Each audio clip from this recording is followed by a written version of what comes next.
আচ্ছা, আজকে আমরা কথা বলবো হেত্যাভাস নিয়ে। ঠিক আছে?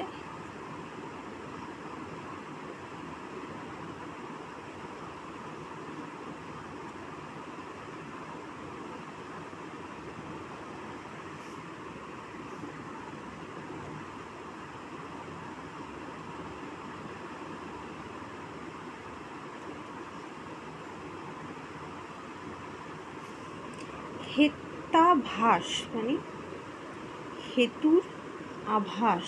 এটাকে যদি আমরা ভাঙি, হেত্যাভাস, হেতুর আভাস, কিন্তু যেটা সৎ হেতু নয়। ঠিক আছে? তাহলে হেত্যাভাস হচ্ছে 5 প্রকারের। প্রথম হচ্ছে স্বব্যভিচার বা অনৈকান্তিক হেত্যাভাস।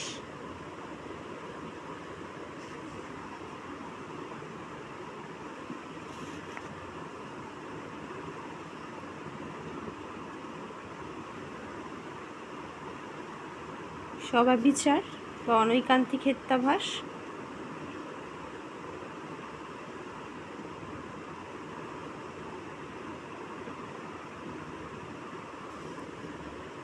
দ্বিতীয় হচ্ছে বিরুদ্ধ হেত্যাভাস।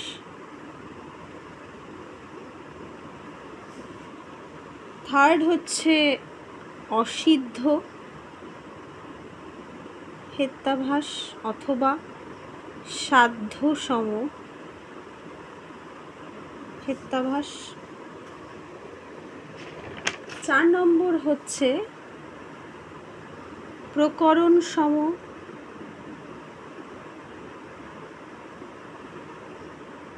অথবা সৎ প্রতিপক্ষ। 5 নম্বর হচ্ছে কালাতীত বা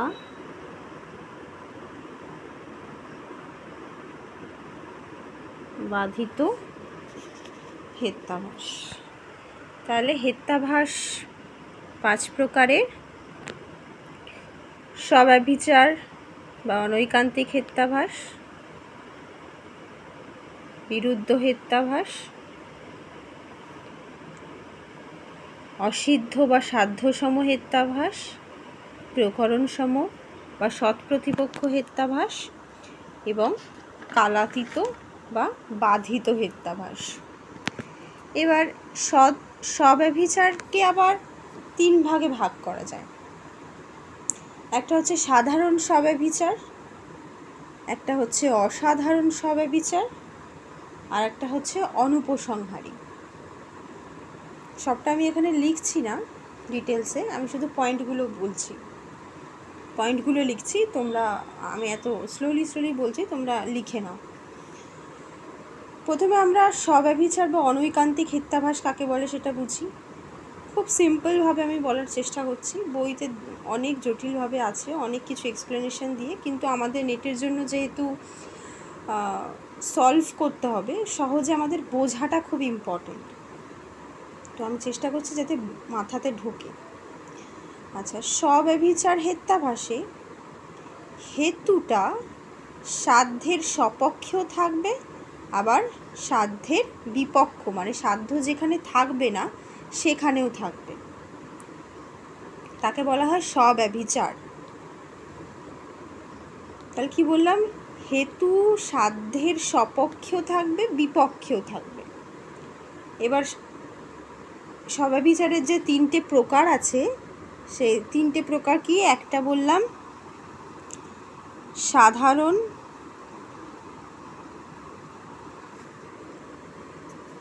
সাধারণ স্বব্যভিচার। সেটা কি না, আমরা যদি বলি পর্বত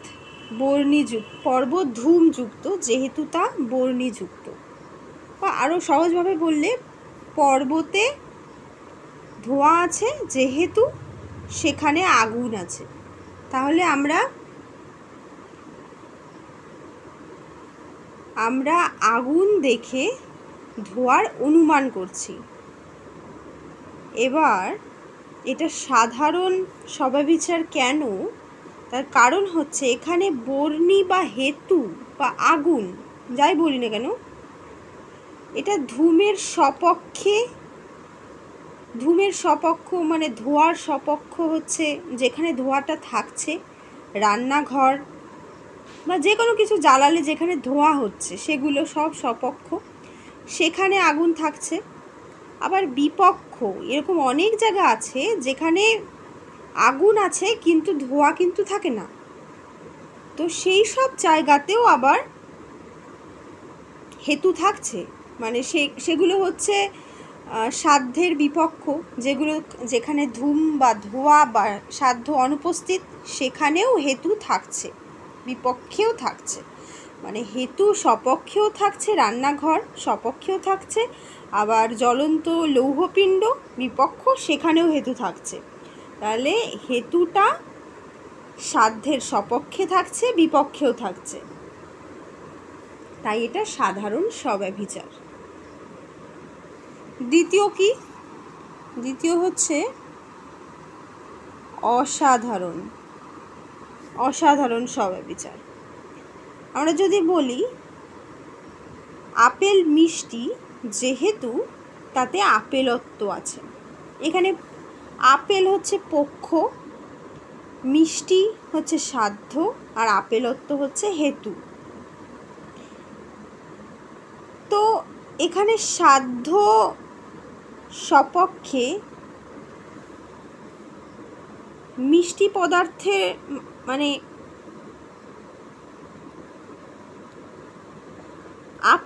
এখানে হচ্ছে আপেলত্বটা সাধ্যের যেগুলো সপক্ষ, অর্থাৎ যেগুলো মিষ্টিযুক্ত পদার্থ সেগুলোতেও থাকে না, আবার যেগুলো টক পদার্থ সেগুলোতেও থাকে না, কারণ আপেলত্বটা তো আপেলে থাকবে, তাই না? এটা তো আপেলের সামান্য ধর্ম, ওটা তো অন্য কিছুতে থাকবে না।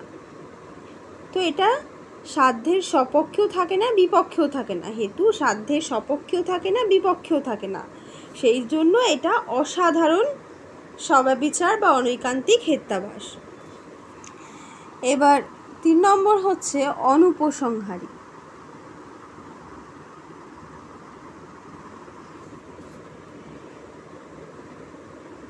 ধরো আমি বললাম সব কিছু অনিত্য যেহেতু তা প্রমেয়, এখানে প্রমেয় হচ্ছে হেতু আর অনিত্য হচ্ছে সাধ্য। এবার এই যে হেতু আর সাধ্যের মধ্যে যে একটা ব্যাপ্তির সম্বন্ধ হতে গেলে হেতু আর সাধ্যের মধ্যে যে একটা নিয়ত সাহচর্যের একটা সম্পর্কের প্রয়োজন, যে যেখানে এটা থাকছে সেখানে ওটাও থাকছে, সেটা এখানে অনুপস্থিত। এখানে ঠিক তার উল্টোটা আছে, কারণ বলছে যে সব কিছু অনিত্য যেহেতু তা প্রমেয়। এই যে প্রমেয় মানে যেটাকে জানা যায়, আর অনিত্য, এই দুটোর মধ্যে সেরকম কোনো সম্পর্ক নেই। কোনো জায়গায় থাকতেও পারে, যেখানে আমরা জানি সেই কোনো একটা বিষয় যেটাকে আমরা জানছি সেটা অনিত্যও হতে পারে, আবার নিত্যও হতে পারে। তাহলে এদের মধ্যে কোনো সাহচর্য সম্পর্ক নেই যে এরকম হলো যে আমরা কোনো একটি বিষয়কে জানি, সেটা কখনোই নিত্য বস্তু এরকম হতে পারে না, সেটা কোনোদিন হয় না। কারণ আমরা যে কোনো কিছু জানতে পারি, অনিত্য বস্তুকেও জানতে পারি, নিত্য বস্তুকেও জানতে পারি। তো সেই জন্য এখানে ব্যাপ্তির সম্পর্কটা খাটছে না, সেই জন্য এটা অনুপসংহারী স্বব্যভিচার হেত্যাভাস হচ্ছে। মানে হেত্যাভাস হতে গেলে হেত্যাভাস হচ্ছে মানে সেখানে ব্যাপ্তিটা হচ্ছে না, সেই জন্যই এটা হেত্যাভাস না, হেতুর আভাস, কিন্তু পুরোপুরি হেতুটা এখানে সৎ নয়, কিছু না কিছু হেতুতে সমস্যা আছে। এবার 2 নম্বর হেত্যাভাস হচ্ছে বিরুদ্ধ হেত্যাভাস। যদি আমরা বলি শব্দ নিত্য যেহেতু তা কার্য, এটা খুবই সহজ। এখানে কার্যটা হচ্ছে হেতু, শব্দ নিত্য যেহেতু তা কার্য হচ্ছে হেতু, নিত্য হচ্ছে সাধ্য, এবং যেহেতু এখানে শব্দের কথা বলা হচ্ছে, শব্দ হচ্ছে পক্ষ। তো এখানে নিত্য আর কার্য, হেতু এবং সাধ্য, নিত্য কার্য, সাধ্য হেতু, এই দুটোর সম্পর্কটা বিরুদ্ধ। নিত্য আর কার্য, কার্য মানে আমরা যেটা করছি সেটা কখনো নিত্য হতে পারে না, যেটা আমাদের থেকে শুরু হচ্ছে সেটা কখনো নিত্য হতে পারে না, কারণ নিত্য জিনিস কখনো আমরা তৈরি করতে পারি না বা শুরু করতে পারি না, তার শুরুও নেই শেষও নেই। সেটা কার্য মানে সেটা কেউ না কেউ করছে, তো সেই জন্য সাধ্য আর হেতু এখানে সম্পর্ক বিরুদ্ধ, তাই এটা বিরুদ্ধ হেত্যাভাস হচ্ছে। এবার পরেরটা হচ্ছে অসিদ্ধ বা সাধ্য সম হেত্যাভাস। এখানে খুব সহজ ভাষায় বললে এখানে হেতু সাধ্যের মতোই অসিদ্ধ। এটা আবার 3 প্রকার: আশ্রয় সিদ্ধ, স্বরূপ সিদ্ধ আর ব্যাপ্যতা সিদ্ধ। তাহলে ফার্স্ট আমরা বলি আশ্রয় সিদ্ধ।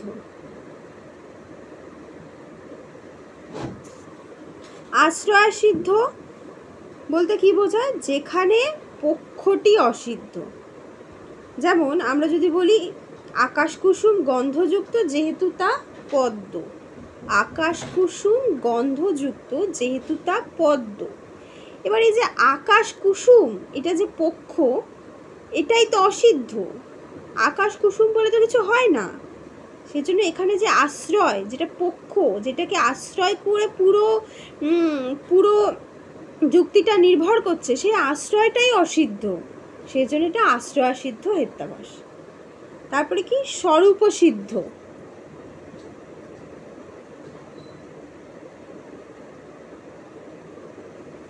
স্বরূপ সিদ্ধ যদি বলি শব্দ অনিত্য যেহেতু তাতে চাক্ষুষত্ব আছে, ঠিক আছে, এখানে তাহলে শব্দটা কি? শব্দ পক্ষ, অনিত্য হচ্ছে সাধ্য এবং চাক্ষুষত্ব হচ্ছে হেতু।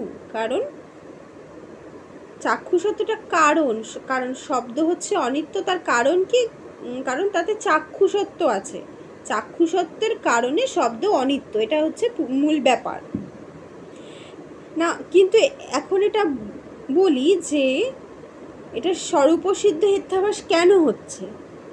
এখানে হেতুটা পক্ষ বা শব্দে নেই, কারণ শব্দ কখনোই চাক্ষুষত্বের মাধ্যমে আমরা জানতে পারি না। শব্দ তো আমরা কানে শুনি, চোখ দিয়ে তো আমরা শব্দকে জানতে পারি না। তাহলে শব্দের যেটা স্বরূপ বা কারণ বা পক্ষের যেটা কারণ বা হেতু, পক্ষের যেটা হেতু বা শব্দের যে চাক্ষুষত্ব কারণ বলছে, এটাই অসিদ্ধ। তাহলে শব্দের বা পক্ষের স্বরূপটা অসিদ্ধ, কারণ শব্দকে আমরা চাক্ষুষত্ব দিয়ে জানতে পারি না, এর স্বরূপ চাক্ষুষত্ব নয়, এর স্বরূপ হচ্ছে শ্রবণত্ব, তাই জন্য এটা স্বরূপ অসিদ্ধ। এবার কি 3 নম্বর হচ্ছে ব্যাপ্যতা সিদ্ধ।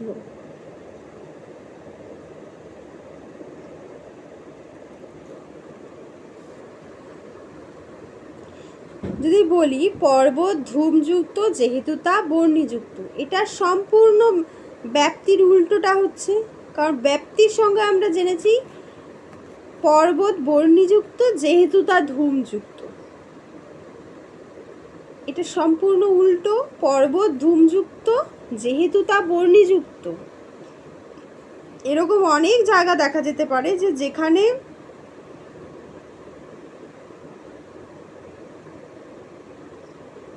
বর্ণি আছে কিন্তু ধূম নেই, তো এখানে ব্যাপ্তির সম্পর্কটা খাটছে না, সেজন্য এটা ব্যাপ্যতা সিদ্ধ হেত্যাভাস হয়ে যাচ্ছে, হেতুটা এখানে সৎ হচ্ছে না।